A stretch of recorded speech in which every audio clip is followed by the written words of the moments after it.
What is the scariest story you know that is 100% true? Before my dad died, he once told me a story from when he was in Vietnam in the 1960s. He told me about a mission where he and one other American with 5 SIG strikers, South Vietnamese villagers turned fighters, were tasked to place seismic ground sensors along a trail network deep in the jungle. He said they were about 2 days into the mission when he and 2 of the strikers split off from the main group to go watch a nearby trail intersection. He said the jungle was pretty quiet that day, just the sounds of birds and bugs and an occasional monkey. He said they had been watching the trail intersection for about 3 or 4 hours and were deciding on whether to move further down the trail or to turn back and link up with the rest of the patrol.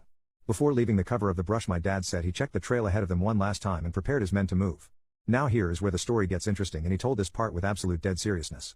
He said just as he started to step out onto the trail, he sees a light-skinned black Union cavalry soldier in full battle gear laying alongside the trail just shy of the intersection. My dad said the Union soldier had 2 pistols, a Spencer rifle and a short curved club at his hip. As my dad was trying to process what he was seeing, the soldier looked directly at him and smiled.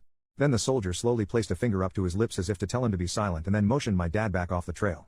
My dad said he signaled for his men to remain hidden, and he recalled that as he slipped back into the jungle on one side of the trail, the Union soldier did the same on his side of the trail. Less than 10 seconds later, he said the lead element of a group of NVA, North Vietnamese Army soldiers, walked right through the trail intersection some 30 feet away. My dad estimated that the group was comprised of some 70 to 80 soldiers equipped with automatic rifles, light machine guns and rocket-propelled grenade launchers. He has no doubt that his entire team would have been wiped out on the spot.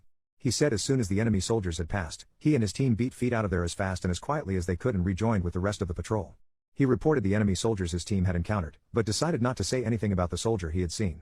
My dad kept this secret for many years, only telling me just before he passed and earlier only telling his grandmother on her deathbed in the 1970s.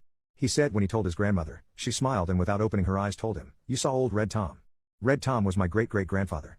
He was a half-black/half Creek free man who was a scout for the Union Army during the Civil War and later served with the U.S. Cavalry in the American West.